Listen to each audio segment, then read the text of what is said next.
Slow invoice approvals was hailed by accounts payable professionals everywhere as their biggest invoice headache, and COVID made it only worse. Stick around while we share some tactics, some nice and some downright aggressive, to be honest, to help you with this issue. Welcome to Accounts Payable Soundbites, the program where we share tips and explain simple and complex accounts payable issues in short, concise soundbites. Now, when we talk about invoice approvals, we're talking about both in an automated world and in a manual world, even though manual today is kind of half automated when we talk about sending out for approvals with emails. Now, if you've bought an invoice automation module that has automated escalations in it, and that is where if the person doesn't get in and approve the invoice within the agreed upon time, let's say 5 days, the requirement is automatically escalated to their boss.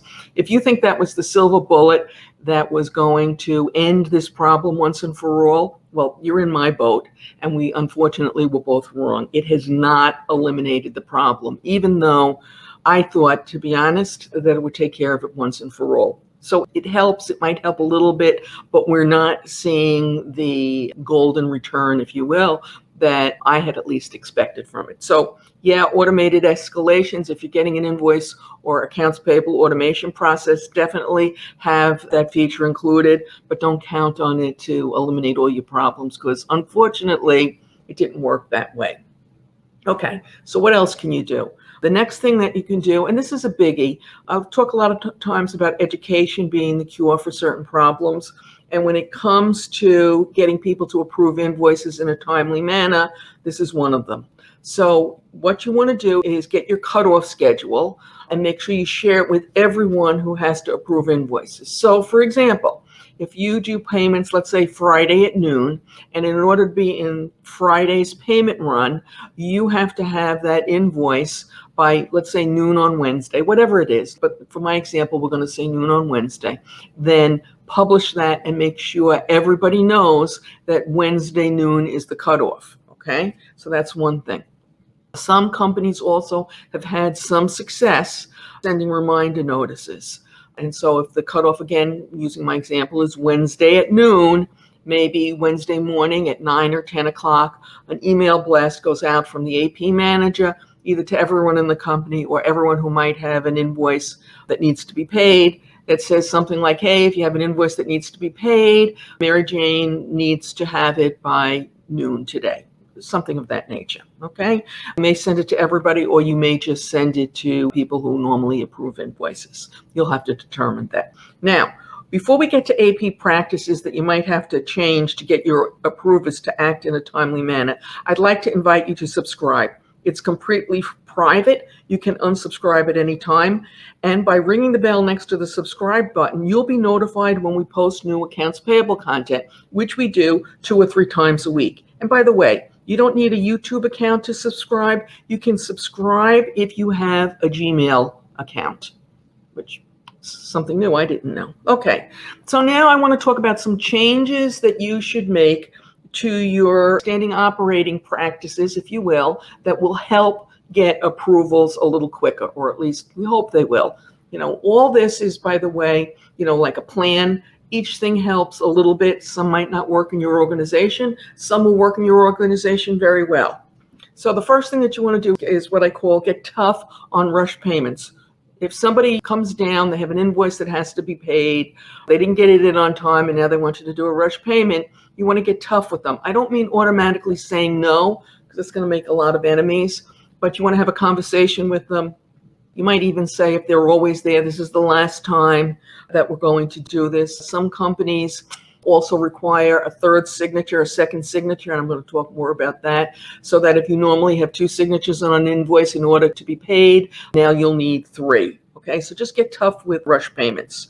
You might also create or work on a list of what I call your special people, people who are always down there with their rush payment requests, and see about sending them special reminders.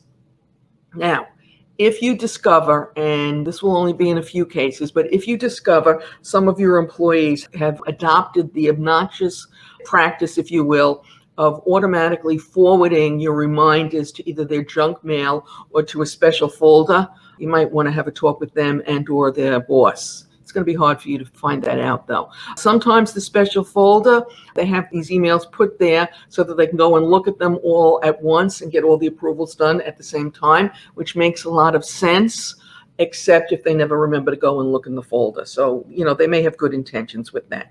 Okay. And now, as we get ready to discuss some really ugly or aggressive practices, I'd like to invite you to share how you address this issue. And you can do that by posting a comment in the comment section below. And now, let's talk about some super aggressive. And so I'm going to tell you what these super aggressive, or I like to call them ugly, practices are. And you'll need to think about whether you want to do this or not, okay? You may not want to do that. And I call these a last resort, if you will. Okay, so number one, when you lose early payment discounts because somebody didn't approve the invoice on time, you might want to calculate what that is and maybe at the end of the month publish that. Now, before you do this, I caution you, make sure that the reason that discount was lost was because that person didn't approve it, not because of some screw up in accounts payable. Because the last thing you want to do is put something out there like that. It's going to make them angry. They're going to do some research, and you don't want them coming back saying, I returned it, you didn't, whatever. Okay, so make sure.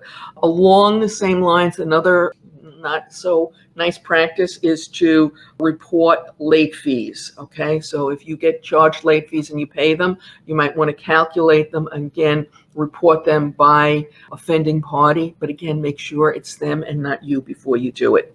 Okay. Now, I have what I consider the best approach, okay? And this is only going to work in some companies, but you can get some management help on this. If somebody on your management team, like ideally your CFO, likes and understands the issue and wants to help you stop it. In that case, you can ask him or her if they will agree to you implementing a new practice that requires their signature in order to get the rush payment. So if normally, let's say you have two signatures, whatever you have, they need to go and explain to the CFO and get his or her signature. When they go and ask, then the CFO hopefully will give them a hard time. Why is this delayed? What happened? Why didn't you get it approved on time?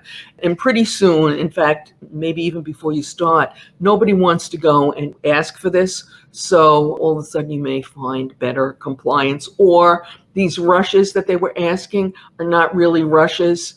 And so then you won't have to deal with that in accounts payable. And then in closing, I just want to point out that you do want to ask about when they need it, because sometimes they think it's a rush payment, but it's not actually a rush payment. All right. If you want some more information about best practices when it comes to invoices, we'll have a link showing to the left momentarily for our invoice best practice playlist. Best of luck.